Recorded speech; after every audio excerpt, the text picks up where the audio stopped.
Hi, this is John Barnes, and you're listening to Cop On. Hello, everyone. Welcome to Kop On podcast. Terribly sad news today. Shockingly sad news that Alex Manninger was involved in a fatal crash involving a train in his hometown of Salzburg, Austria, this morning, and he lost his life. And he played for Liverpool in the 2016-17 season under Jurgen Klopp as the third goalkeeper. Didn't make an appearance, but nonetheless, this is deeply shocking news to him and to football. Again, the footballing world having to deal with the tragedy, which is just incredibly sad. And Gianluigi Buffon put in a fantastic tribute on social media. If anyone wants to read that, you really get a sense of who Alex Manninger was as a person, which is someone who wasn't interested in all the trappings that are afforded a professional footballer in terms of the glamorous lifestyle and the bling bling and, easy money. He wasn't interested in any of that. He just wanted to spend time with his friends and family, go fishing, hang out in the woods and have a healthy lifestyle. And it was very touching, it was very moving. So rest in peace, Alex Manninger. The world moves on. We have to move on. We're going to talk about football. Football moves on, but we will remember him forever, and lots of love to his friends and family, of course. I'm delighted that back with me to talk about the footy is Shane after a long time. Shane, hello. Thank you, Owen. I appreciate you. Thank you, and yes, and rest in peace to Alex Manninger, and thoughts and prayers to all of his family. But yeah, it is good to be back on the podcast despite whatever's happening on or off the pitch. Well, it's very nice to speak with you, Shane. It really is. Let's talk about footy. Let's concentrate on that. And, it's not important. It's just a game. We know that.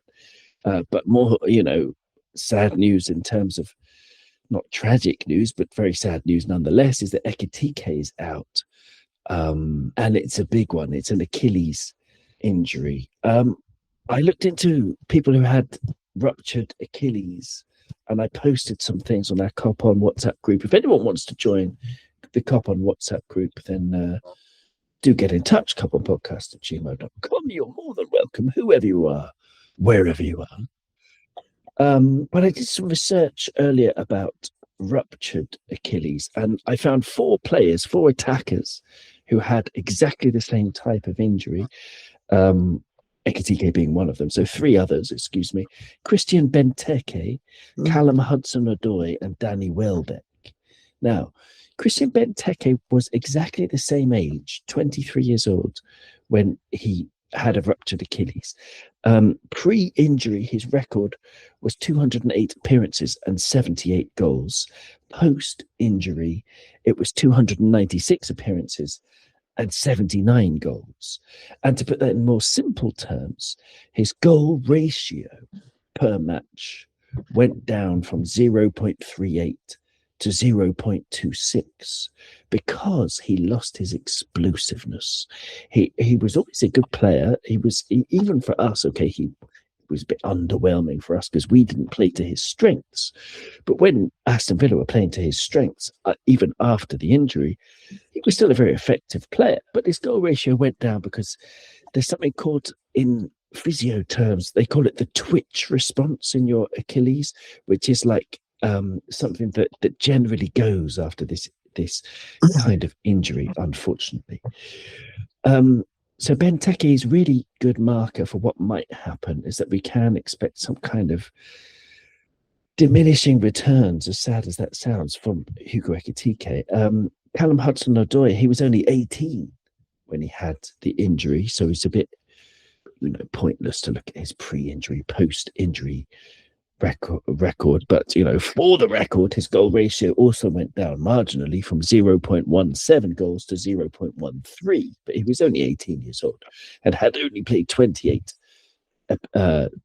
times in his career before that injury. So Danny Welbeck is someone who got that injury aged 27, and his pre-injury record was 76 goals in 321 appearances, and his post-injury record is 38 goals in 178 appearances. Basically, his goal ratio has only just gone down a little bit from 0.23 to 0.21. So Ekitike, it's an injury that's a horrible one. It's something that is going to be very hard to come back from. But where do you think it leaves us, Shane? Surely we've got Alexander Isak, not exactly a clean injury record himself. So we could, if Isak gets a recurrence of the injury, we could be without a striker. So presumably we need to add a striker to our list of needs this summer.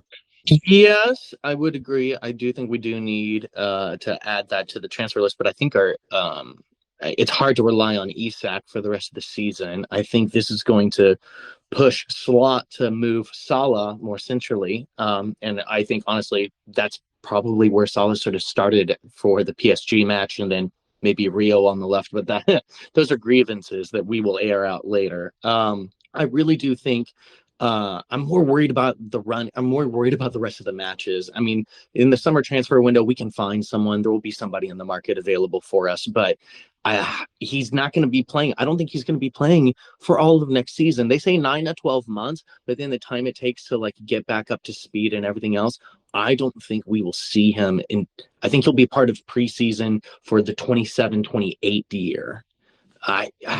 It's just so unfortunate. And I agree with you. That was the first thing I thought of as soon as the Achilles ruptures, the news broke and everything else. I thought he's going to lose that little bit or that great portion of that explosiveness. And he's obviously going to be a wonderful player for the rest of his career, for the rest of his life and everything else. And he will be a Liverpool player for the next few years. But that advantage, the thing that made him so exciting for us at the beginning of the season, for the course of this whole season, it is now going to be diminished. And then when you look at our remaining options, we're like, Isak, someone who hasn't lived up to the expectations of the transfer fee that what he was bought for. And it just makes you feel so discouraged. And we are already kind of despondent at this state of the season. Absolutely. You mentioned the PSG match. We are going to get into that, but but Isak, man, he's got 2 goals, so that's 75 million per goal if you want to be cynical.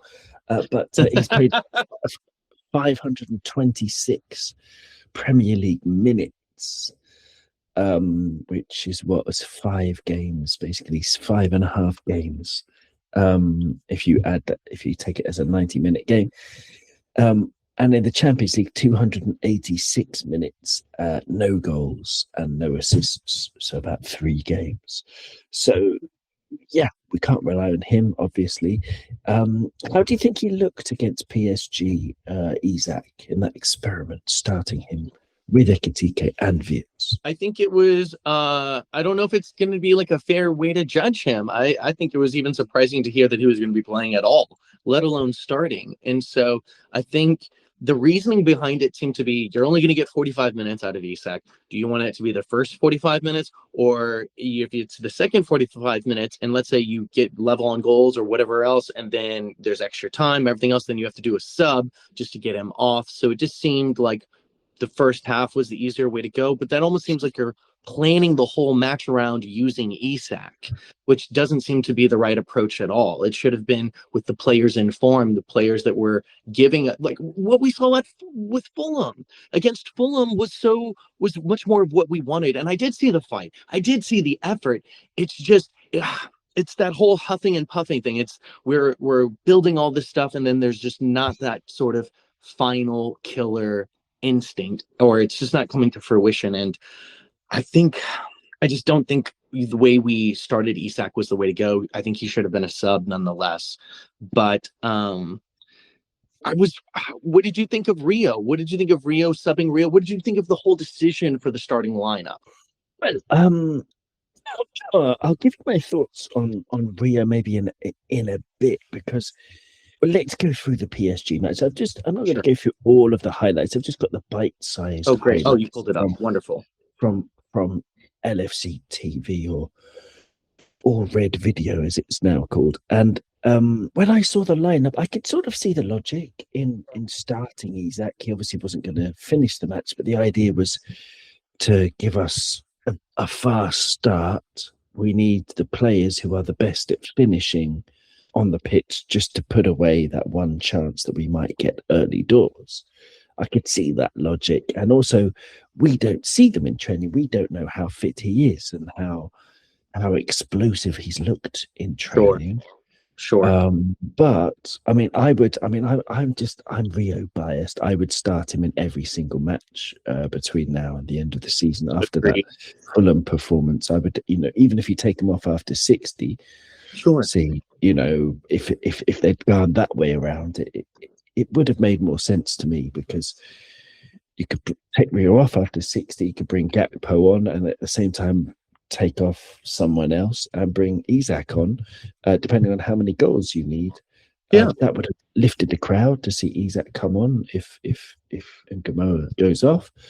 But no, when I saw the lineup, I was like, okay, I was quite excited to see if we were going to play the Diamond. I thought we didn't have a hope of winning the match. Right. I had zero expectations because PSG are on another planet. And yes, best team in the world. But yeah, them and Bayern. But I think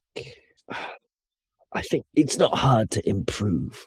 This is the first Kop On since the first leg as well. And can I just say something about the first leg? Because I was there at the Parc des Princes, right? Oh, I had a ticket.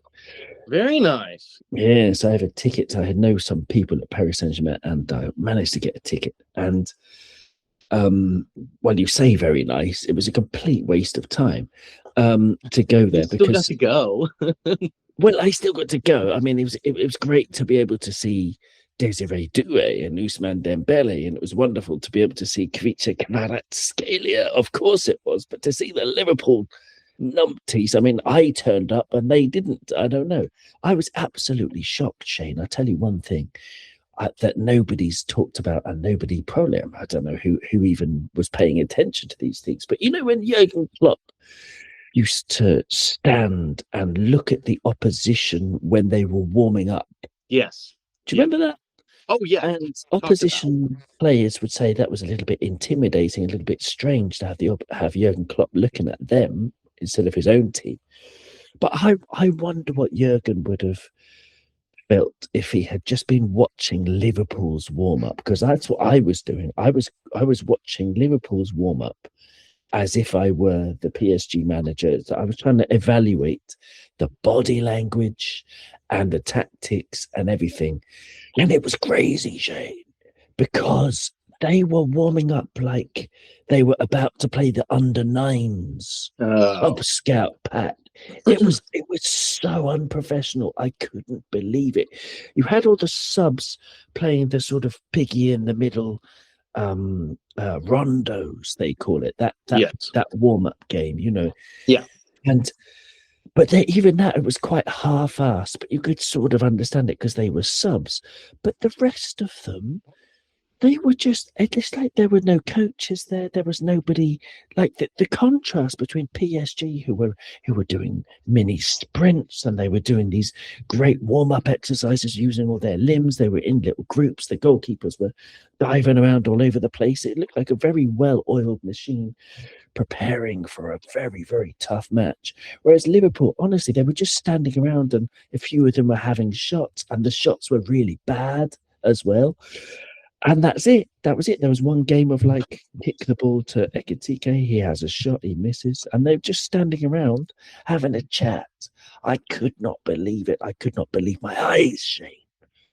They should have reimbursed everybody for going there. This is exactly what I've been suspicious of. This is what I've been worried of. And I'm so happy that you bring this up. Is I think there's a culture problem. I mean, for example, at the beginning of this match, you said you yourself said we weren't going to win the match. And this is 0-2. When we were playing Barcelona and we were down 3 goals, you still had belief. Everyone still had belief to some extent. And so I think that if we as like the fans don't believe that we could pull off this victory, how can you imagine they feel? Like they're on the inside. If we don't have belief and we're on the outside just looking in, they're on the inside experiencing it. I can imagine that they don't have belief as well in the project and the thing that's happening and whatever else is going on. For example, you bring up a great point about the warm-ups. For Jurgen, I know we had Jurgen Klopp for years and years and years and years, and we became very acquainted with his assistant coaching staff. Like the coaching staff, we saw them on camera. They're in the warm-ups. They're moving around. You got to know their names and you got to know their faces. I don't know Slott's coaching staff the same way that I knew Klopp's coaching staff. I didn't see all the same people that are always in there. But also, it comes down to, I mean, Virgil just has a different personality than Jordan Henderson and James Milner. He's a different type of leader. He should be the captain, but I don't know if he's the same type of captain that James Milner is or that Henderson is, where you might be scared of them. I mean, he seems nice, and I get that, and I get that he's big, huge, intimidating. But there is something, I think, something about the professionalism, about like the fear that other players had about if you dropped below the certain standard that Henderson or James Milner were setting, that you were going to hear about it and it was going to be trouble. Now it doesn't seem like that's not going to happen. There's almost no consequences for whatever's going to happen out there on the pitch. And if you're not scared of the consequences, then what do you have to play for? What do you have to work for? It's a great point. And Jurgen Klopp, in the brilliant interview he did with Peter Crouch recently, have you seen that, Shane? Oh, I've watched clips and it makes me want him back so bad. It makes me want him. Yeah, continue. But no, it really does. But no, he mentions how, as a manager, you can't control everything. So one of the things that he did with Liverpool is, and I think probably with his other teams, is let the dressing room organize itself, like to like, I don't know why, but I've got a bit of a cold and it's affecting my brain. I've forgotten the word that I was reaching for, but like a pecking order. No, like the dressing room is in charge of the culture.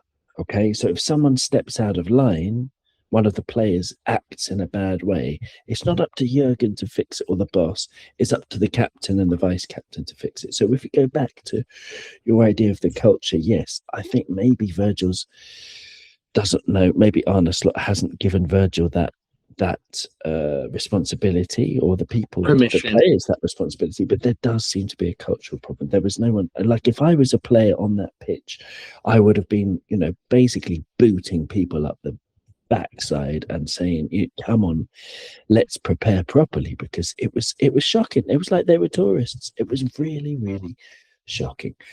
But anyway, let's get on with the highlights of the return match, which was a much better performance. The first highlight was when there was a ball played down the left wing. Mamardashvili came out, got to the ball first, which was incredibly important. It could have been the penalty or a red card or something.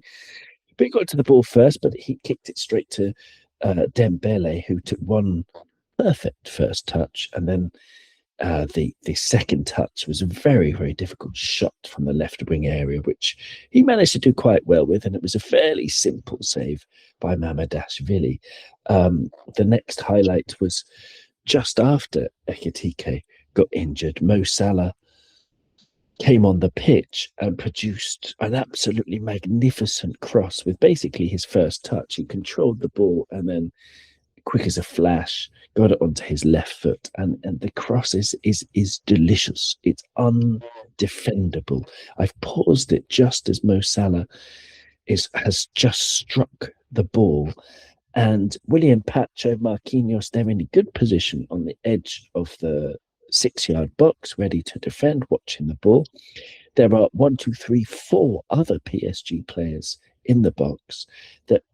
So 6 PSG defenders. There are 4 Liverpool attackers, and it includes Konate and Florian Wirtz. They're the ones closest to the goal because they'd stayed up from a set piece, and it's towards Konate, who jumps a little bit. He gets it wrong somehow. I don't know what really happened to Konate then. He gets his jump wrong, misses the ball. All kinds of chaos ensues. You've got Kirkes sliding in. It's a really good save by the keeper, I think. And then it comes out to Virgil van Dijk, and it's the block from Marquinhos, and he was going crazy. That was about 28 minutes into the match, and there's loads of it. Every match that you end up losing, there's always the ifs and buts and, well, if only. But if only that had gone in, Shane, that was a turning point. It was, and there was excitement when Mo Salah came on just right. I mean, obviously, we're very upset about Ekitike, but with Mo Salah coming on and then that cross, and in that moment, the crowd was just all for it. I was just listening to the match through the Liverpool audio commentary, and I was, on my feet, and it sounded thrilling, and it was just, those are, like you said, there were a few moments in the match where if things just go a little bit differently, or they should have, then we win the match. Not only that, but we win the whole tie. But yeah, these keep going. So the next match, sorry, I told you this cold is affecting my brain. The next highlight of this match, excuse me, I'm eating a fisherman's friend. Ooh, I love those. Oh yeah, you get those in America, yeah. Yeah. No, that's very nice. Oh, do you have these? Have you ever? I just found these, like, Grethers. Have you ever seen these before? Grethers, Grethers with an apostrophe, Grether apostrophe S. They say they're handmade in Switzerland. That's what they say. It's supposed to be for the throat, but I mean, I don't know. Okay, well, I mean, feel free, but just say a fisherman's friend is not an easy thing to eat if you're trying to talk at the same time. So I have removed it. Anyway, so the next highlight of this match is in the second half, and it's Cody Gakpo who's running through, halftime substitute, of course. Running through, and he gets a shot away from the edge of the box, which is a decent save from Safanov, but one that he would expect to make all the time. But from that, of course, Cody Gakpo was getting the crowd riled up. The crowd were really riled up. They really wanted that first goal. And the next highlight is with Gravenberch on the ball, level with the centre circle, slightly to the right as we're attacking.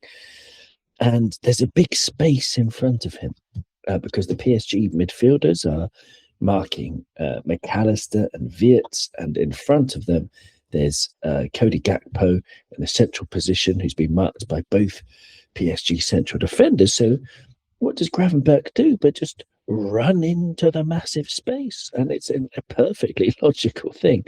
And he gets to the edge of the D before sort of panicked a bit with his shot. He really wanted that ball to go in too much. And as we all know, as we all saw with Dembele later, what you do with shots from outside the area is you completely relax and you're in the zone. You're not thinking. And Gravenberch started thinking, and that little moment of a rush of blood affects the entire body. And he had a decent enough connection because it was absolutely flying, that ball, but it was flying high, wide, and handsome. But it was very encouraging to have, that's one thing we've been missing this season, Shane. It's just there being a space and the midfielder deciding, do you know what, I'm going to take responsibility. I'm going to go there. I'm going to get a shot away. So hats off to Gravenberch, because I do think that's something we've been missing, if you can talk with that throat lozenge. I can definitely talk with the throat lozenge. Yeah, I agree. It was definitely something that, like you said, encouraging, something we needed more of. I'm just so frustrated by what happened to our title-winning midfield.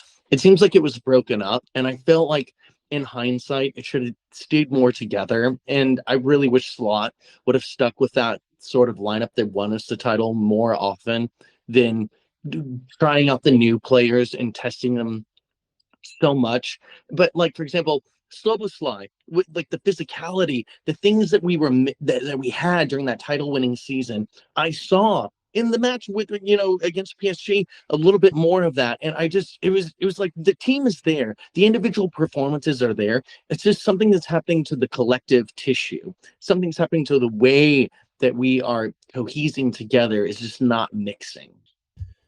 Yeah, I mean, we did well in periods in that game, and we did well in this period in the second half. It was the best we played. It started with the Cody Gakpo long shot that was well dealt with by Safanov, but this was like it was a period of dominance that lasted about 35 minutes, and it's not enough because a two-legged Champions League tie is 180 minutes plus additional time. It's more like 200 minutes.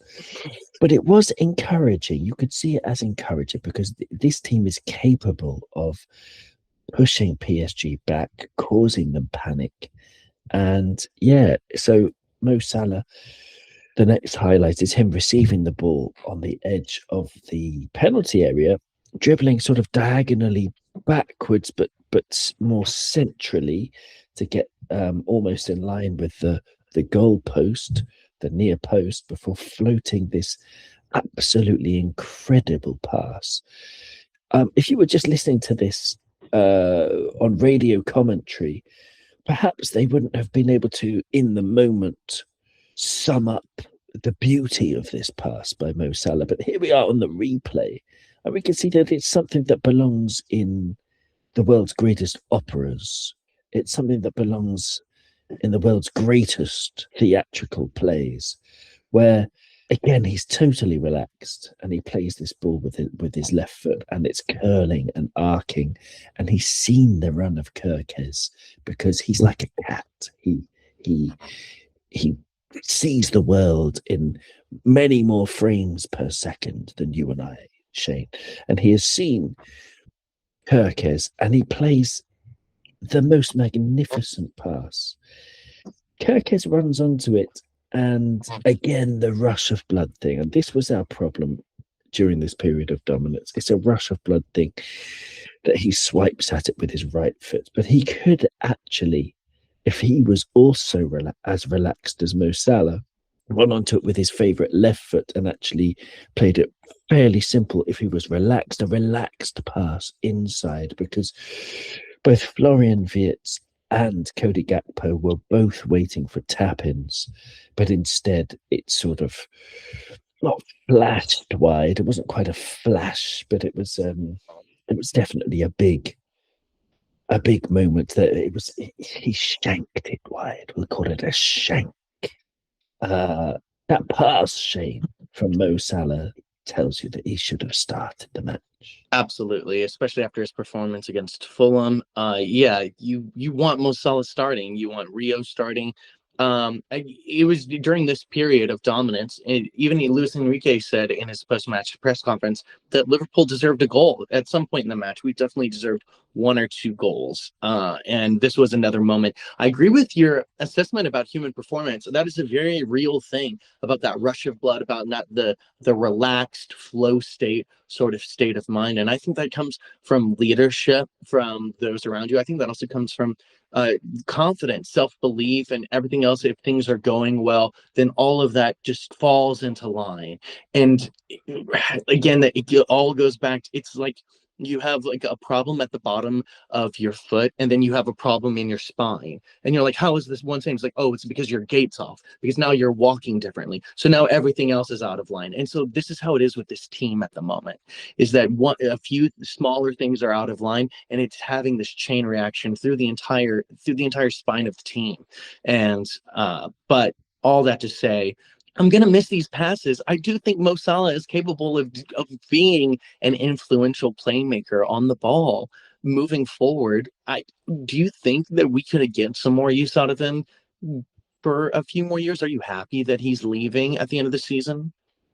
I wonder if, I think all the talent is still there and it will never go away. He could play Legends matches when he's 50 and still be able to produce passes like the one we've just seen for Kirkes, because that's just never going to go away. That's always been there. But I do think it's the right time, because if you're going to have a player that you need to carry defensively, which is what we've needed to do since Arne Slot came in and gave Mo Salah the freedom to not defend, basically, then you're defending with 9 outfield players every single match. And I think this is, you're a man down every single match in defense. And for that, you need a lot of very dynamic players, especially in midfield. And we don't have dynamic midfielders. Szoboszlai is dynamic, but he's not a big ball winner. He's very weak in the duels. So there is a space potentially for Mo Salah if he was brought inside and told, okay, you're going to be our number 9. I think it's a very good idea that he could take Ekitike's role for the remainder of the season. But we don't have the players behind him to be able to carry him. So I think it's the right time. And Mo Salah, what a legend, what a hero. Mm-hmm. It's funny, the whole underrated conversation. I was having this conversation with somebody, actually a player who plays in Belgium. Nice. 2 weeks ago.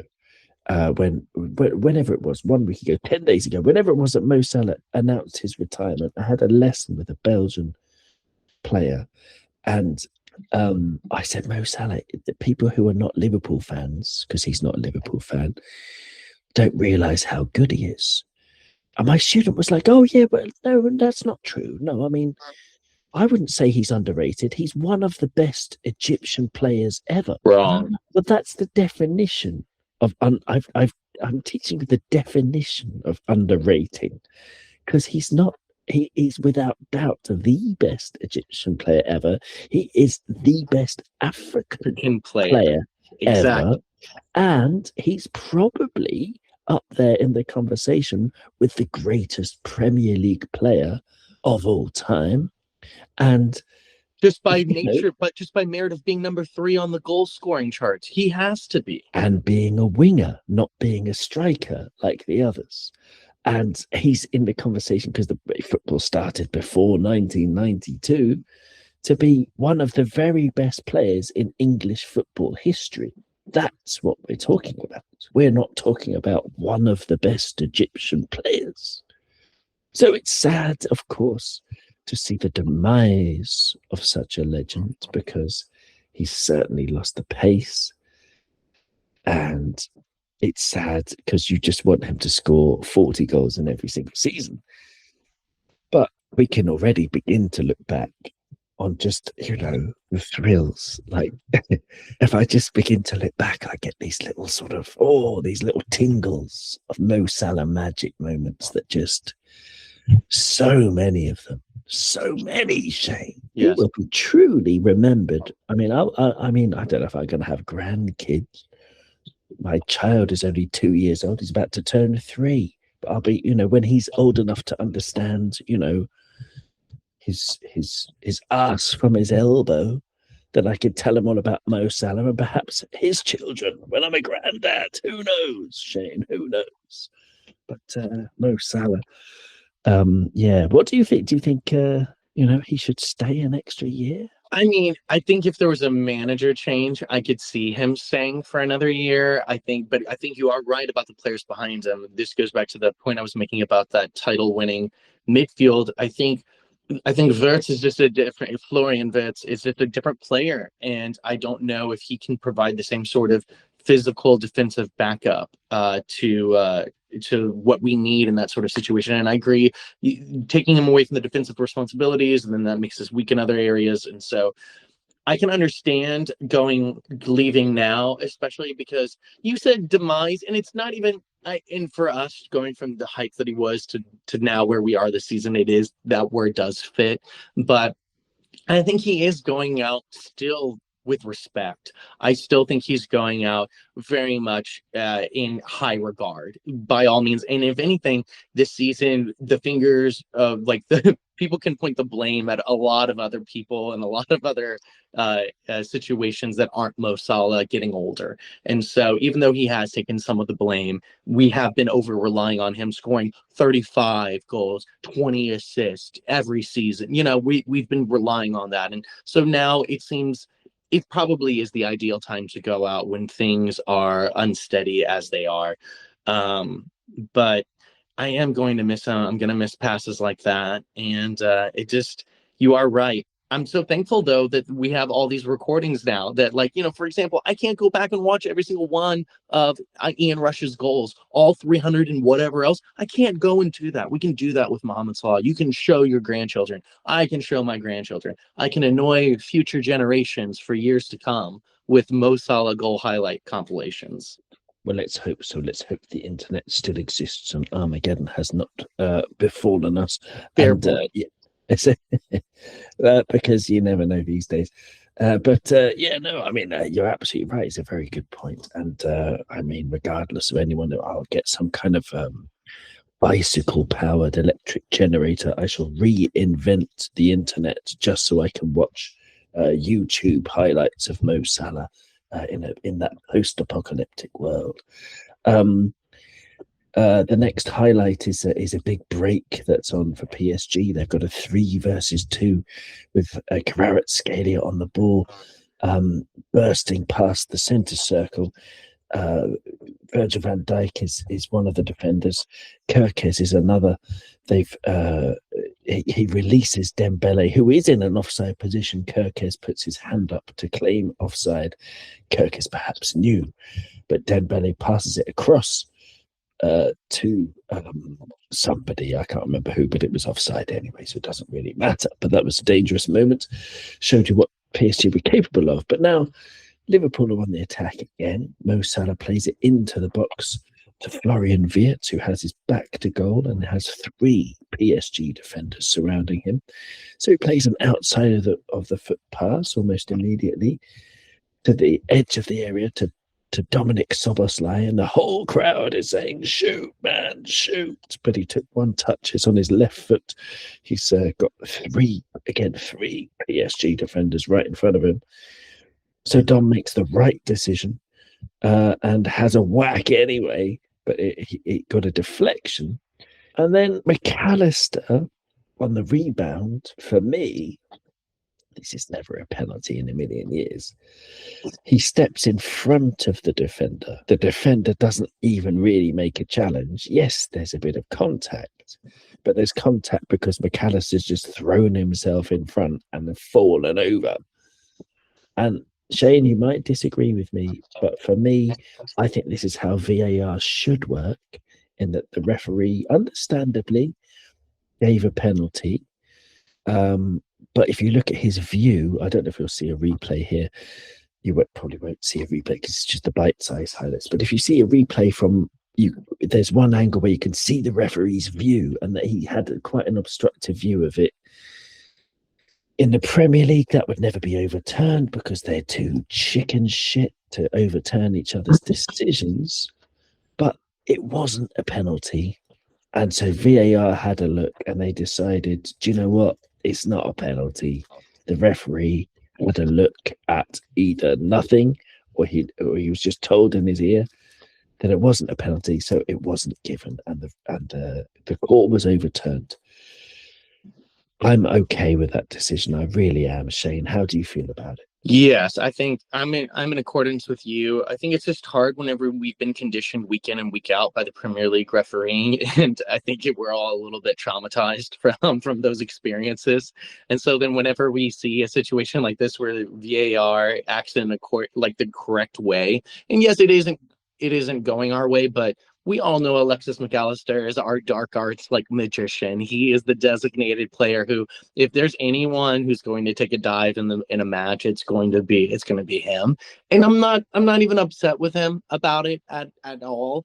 And anything, if anything, it's just, hey, wrong league, buddy. If you're doing this on the weekend, then maybe we could probably get away with this. But here they're going to catch it and they're just going to overturn it. So, but it is a moment where you're desperate. You're so desperate to have that goal, because if we put away that other chance that Virgil van Dijk, whenever Mo crossed it, it's like we could be 1 goal away from tying this, or we could be going 1 ahead if Gravenberch puts it in or somebody else passes it.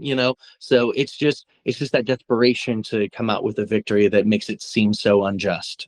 I think that's a brilliant point. Exactly. And, even at this stage, if we had scored a penalty at that stage, it would have been game on. There would have been very, very different end to the match. As it was, The next highlight is Kirkes passing it. Liverpool really all over PSG at this point. PSG have 1, 2, 3, 4, 5, 6, 7 players in the box. Also in the box, on the very edge of the box, on the left wing position, is Rio Ungamoha, who has come onto the pitch. Kirkes plays a very simple pass to Rio. He's faced up with 2 defenders. He cuts inside them. And he cuts aside Jan Neves. He gets the shot away. It's a really good shot. And Safonov, I don't know if you've seen the replay. They won't show it on the bite-sized highlights, but I have paused it there where he was very, very, very, very lucky. He was extremely fortunate with the way his hands work, because that is not how a goalkeeper is supposed to use his hands. You're supposed to put your hand out. He sort of flopped both hands on top of the ball, down, and he got very lucky that the ball just stuck there, because Mo Salah, intelligent as he is, in terms of game intelligence, the most intelligent attacker I've ever seen, Mo Salah. He's always ready in the right position for any rebounds. To your point, though, about him being lucky, it's almost a point to our unluck in a way, because it feels like Anfield is the slipperiest, wettest pitch on planet Earth. And then in a moment where a keeper is technically doing the wrong thing, where a ball should be slipping, oh, no, it's fine. It just stops dead. Absolutely. He just managed to flop on it at exactly the right millisecond. We have been very unlucky this season. But I think part of that is just not making enough chances, or not having the right personnel to bury them anyway. So the next highlight is PSG's goal. It's played through. It's a counter-attack. It comes to Barcola, who's running up against Dominic Soboslai at right back, playing it back towards Kvaratskhelia. Kvaratskhelia knocks it across to Dembele. And I pause the action just as Dembele receives the ball. It's the perfect first touch. I mean, he's one of the best players in the world. You could argue if he's the best, if the Ballon d'Or is just a load of old baloney d'Or, I don't know. But he's one of the best players in the world, one of the best attackers in the world.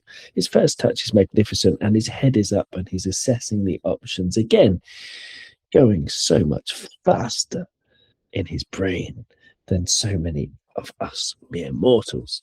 And he steps inside McAllister, who takes a gamble that he's going to hit it with his right foot. Dembele just takes it onto his left foot instead, because he's two-footed, wonderfully two-footed player, and bends a beautiful, beautiful shot.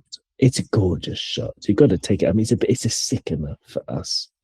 It's a sickener. The whole crowd went silent. I was slumped on my chair, and I was like, after all that hard work.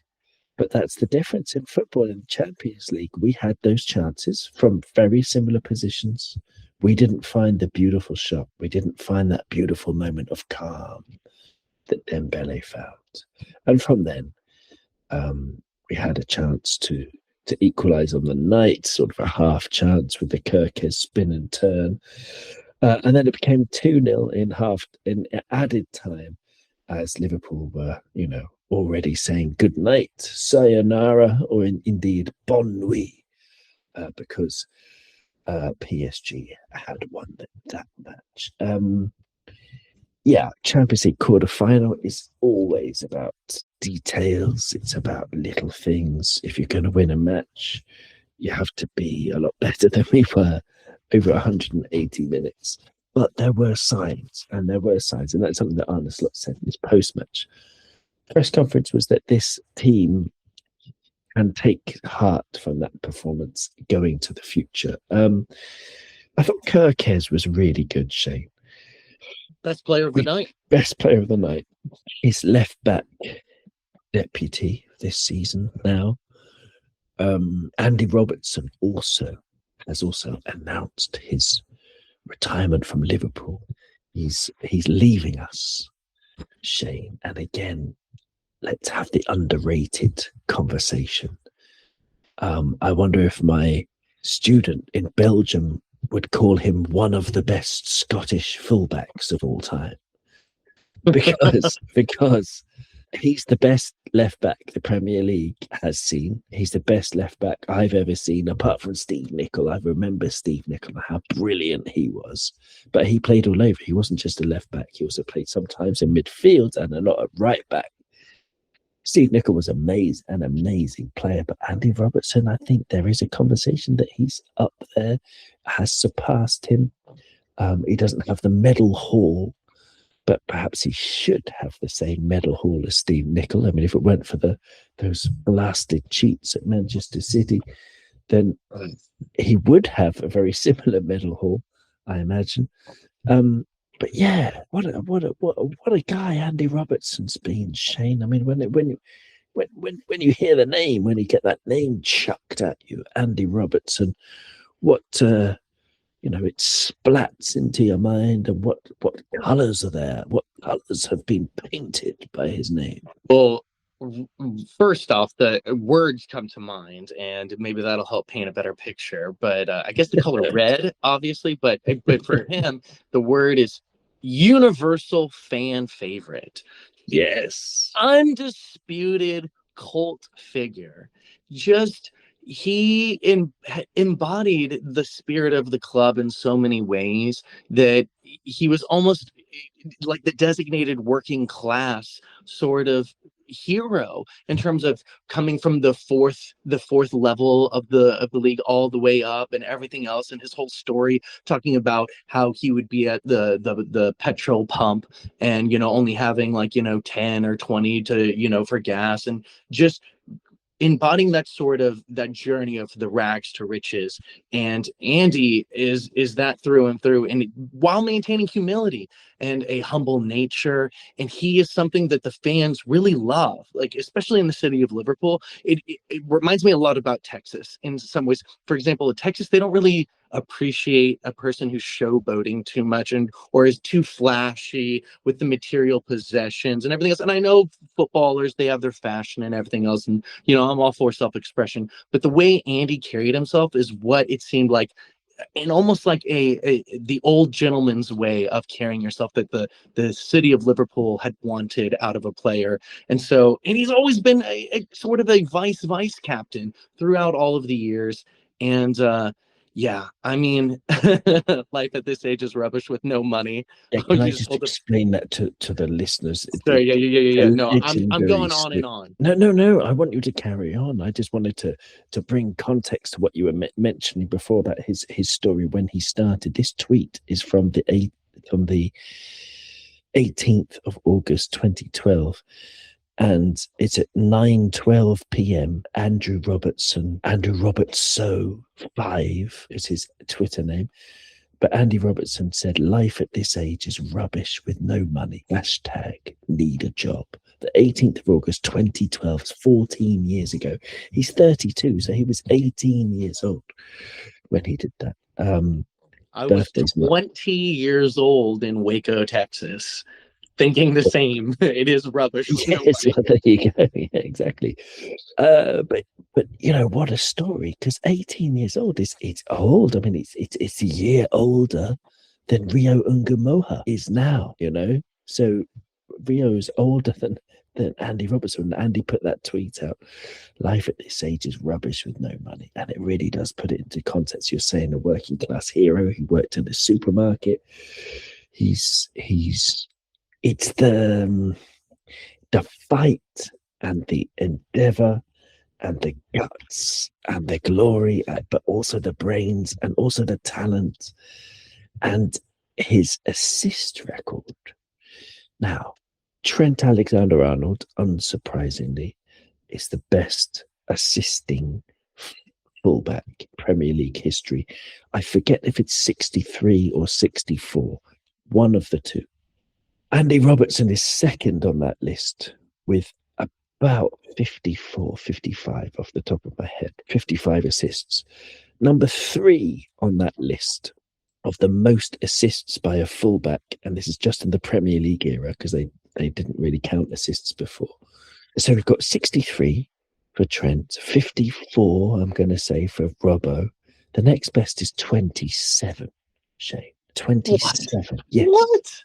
So Andy Robertson has double the next person. And the only reason why Andy Robertson isn't lauded as the best fullback Liverpool have ever had is because on the right, we've had some beauties. We've had Phil Neal, but we've also had Steve Nicol as well. And Trent with that phenomenal record of assists.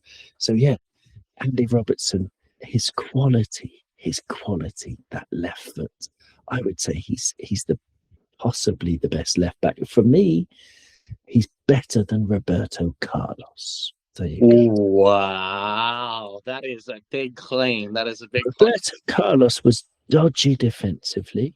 Roberto Okay. Carlos scored 1 out of every 25 free kicks. Really? It's really bad. YouTube would have me believe that every single one was a screaming missile from beyond. Exactly, and YouTube would have you believe that Mark Gonzalez is the future of South American football. He's better than Roberto Carlos. Roberto Carlos was dodgy defensively. Roberto Carlos could be got at. He was very dynamic, but so was Robertson. And for me, he's better. He's better. Roberto Carlos didn't get 54 assists playing in a very difficult league. He was in the stat padding La Liga, which is a bit of a cheats league anyway, if you're Real Madrid or Barcelona. So, yeah, there you go. Am I overrating him? No, not at all. I don't think so at all. And honestly, now that I'm thinking about it, I mean, the way football fans and try to measure and quantify a player, they usually try to just do it with the end product numbers. Sometimes they overlook the other qualities, but if you're just going based on assists alone from a defensive player and you compare his numbers to Steve Nicol's numbers, then you have to say Andy's the best. You have to say he's number one, because Nicol doesn't even come close, even though Nicol has his medal haul and everything else and yada yada yada. You would have to say that would have to be the argument. That would just have to be the argument is stats versus medals. Yeah, I mean, medals is won by the whole team. Steve Nicol had 45 assists in 468 appearances, which is more phenomenal. I mean, that's excellent. But how many appearances for Andy? For Andy Robertson, good question. Give me a moment. No worries. Because if Steve did that in 400 and something, 373 appearances. Well, then that answers that, including 13 goals and over 60 assists in all competitions. So, yeah, so his numbers are considerably better than Steve Nicol's. If you're going to judge an individual player, you've got to take medals out of it. I mean, look at Steven Gerrard. Sure, that's a great point. But anyway, look at Kylian Mbappe. I think he's the best player in the world, but he won't get credit for it until Real start doing better in the Champions League, because that's the nature of the baloney door. Right. Sunday, Everton. Oh, Sunday, Everton. Go on. Brief. We'll make it brief. I mean, yeah, I don't know how much time you've got. You've probably got a whole life to lead. I can just rabbit on it. It's fine. Sorry. No. But I mean, just like what are all your thoughts whenever I say Everton on Sunday? What comes to mind? I mean, how long have you got? My record for talking about football is 16 hours. I was on amphetamine in Thailand, and it was 16 hours with some Irish people in a bar. I was, and I could have gone for longer, but they said they had to go. I don't know. So Everton's last few matches. Let's start with the facts. Their last 5 matches, they beat Newcastle away 3-2. They beat Burnley at home 2-0. They lost to Arsenal 2-0 at Arsenal. They beat Chelsea 3-0 at home, and they drew their last match with Brentford. I watched that match, and it was actually, for once, somebody on co-commentary, a former player, I don't even know who it was, but they said something actually pretty interesting. Very simple, but very interesting about Brentford and Everton. They both have the same style in that they don't hang about.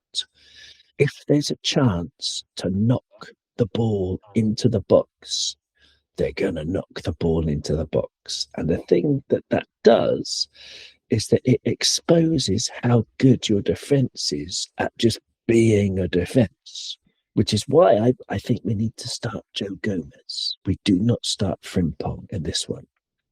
Gomez. Is Gomez injured? Is he injured? No, I don't think so. Is he again? He was taken off last night or 2 nights ago, whatever it was. Last night, yeah, wasn't he?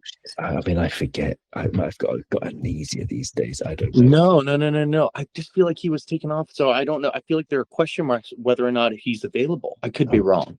I thought he was subbed off. Was he not? Yes, he was. Excuse me. Yes, he was. Yeah. Well, but he could be available. It could be just precautionary. That doesn't necessarily mean he's unavailable, but I don't know. I don't know with Joe Gomez. Yeah, no, you're absolutely right. I had forgotten about it. Yeah, Slot said it was a precautionary move because he felt something a little bit. Yes, was he pointing towards his groin? I can't remember. Yeah, then I agree. You have to start Joe Gomez if he's available. Then sure, if he's available, but if he's not available, yeah, Frimpong's going to struggle in this match at the Hill Dickinson. It's the first derby at the Hill Dickinson. Very exciting. It feels like you have to win that one. Lay down a marker. I mean, you always have to win this match anyway. They're doing well, man. They're doing well. They're playing together. They're playing as a team. They've got the David Moyes magic, and drawing with Brentford is a great result for Liverpool. But if they beat us, they're within 2 points of us. They're on 50 points and we're on 52. So, how do you feel about them? I don't know. I can talk about them forever, but yeah. So I think their strengths are the fact that they're very direct. They're going to put you under pressure. Their strengths are their togetherness. Jordan Pickford is, I hate to say it, having a really good season. Yeah, but have you seen much of them? I've seen enough that I'm not like overly confident about Sunday. I have my worries. I have my doubts. They're playing at their home. Our mood is not the best. And yeah, you're right. They're playing together as a team. As you were describing everything that's going right for them, I was like, wow, wouldn't it be amazing if we were describing Liverpool at the moment and not Everton? But it's just, I just want to see, I mean, who is going to change? Who's going to take charge of the mentality on the pitch? Who's going to take charge of the team and responsibility? Is it going to be Curtis Jones? Is it because he's the scout on the team and he feels it the most? I mean, who can you envision taking responsibility and taking the game by the scruff of the neck? It's a great question, and I particularly would want to know if we go a goal down. Right. That's when we're going to see who's got the bottle and who hasn't, because so many times this season we've been so meek and heartless. I don't even know if I want us put to that test. I want us to get the first goal because I don't know if we can see if we come back, if we can see the first. I mean, but that's ridiculous, Like I totally agree. I have the same fear, but it's so sad that we have that fear in a derby, the first derby at the Hill Dickinson, and we're scared of losing the first goal. It just tells you how poorly this team reacts to adversity. We don't. Somebody called it the glass jaw, Liverpool's glass jaw. You could throw all the punches you want. You could be as ripped as you want. One punch to the glass jaw and it's game over, So hopefully that we'll be able to find some resilience. But Everton's style of play, according to WhoScored.com, is very similar to what I was just saying.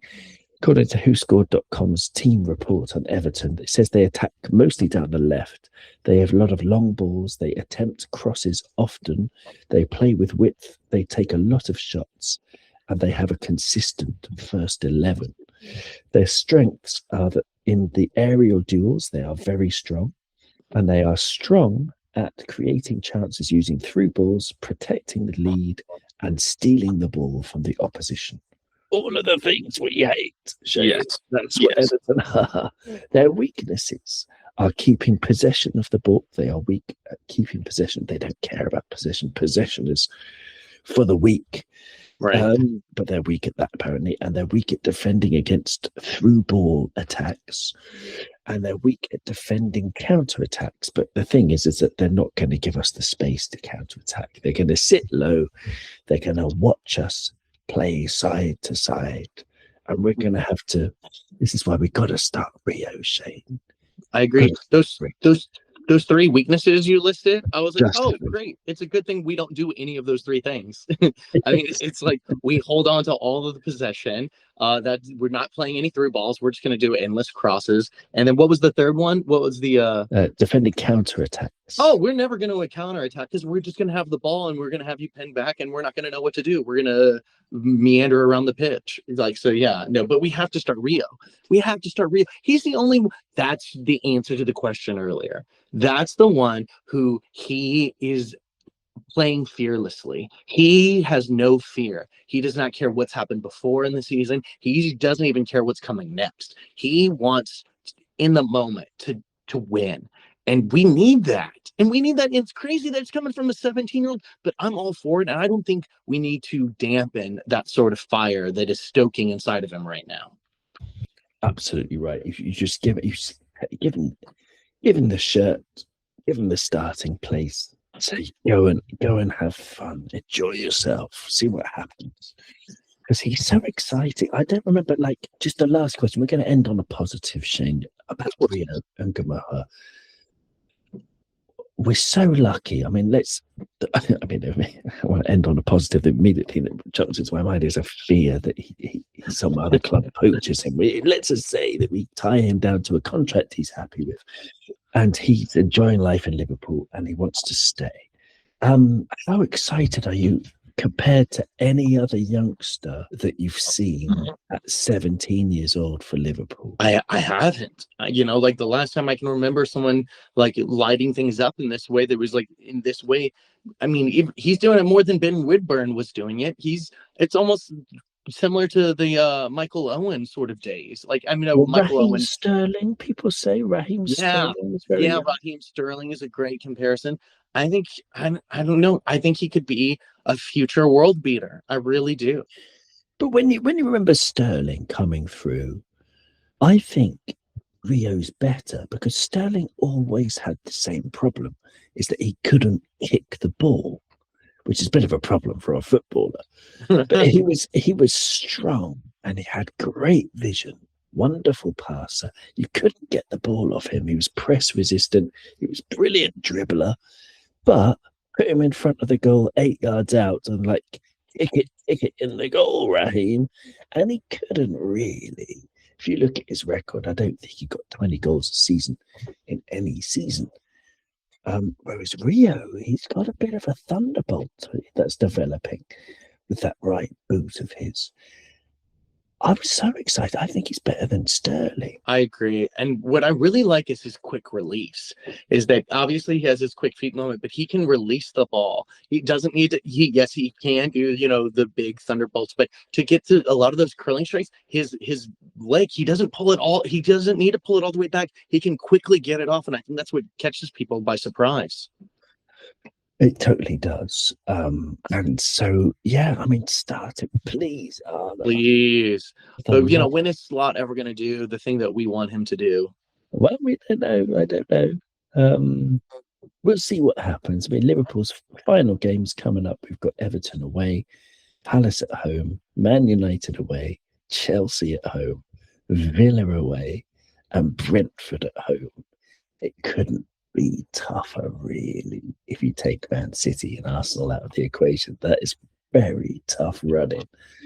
But with Rio in the team, bring it on, I say, Shane. How are you feeling about those fixtures? I say it would be the ultimate test for, just to cement Salah's legacy, just to go out on a great note, and then to just really usher in the future. And I think to harken back to one of Jurgen Klopp's isms, one of his sayings was that everything is an opportunity, even failure. Failure is an opportunity. So right now, we don't need to look at the rest of this season as a failure or a squandered opportunity. We have an opportunity to give Salah the proper send-off, and we have the opportunity to get some wins and get some excitement back and get some energy flowing. Like I don't want to dread going into next season with Slot if David Ornstein is correct. I don't want to be dreading that. I want to be going into next season being like, okay, the ship has been steadied. That's what I want. I want the ship to be steadied, and we have an opportunity to do that.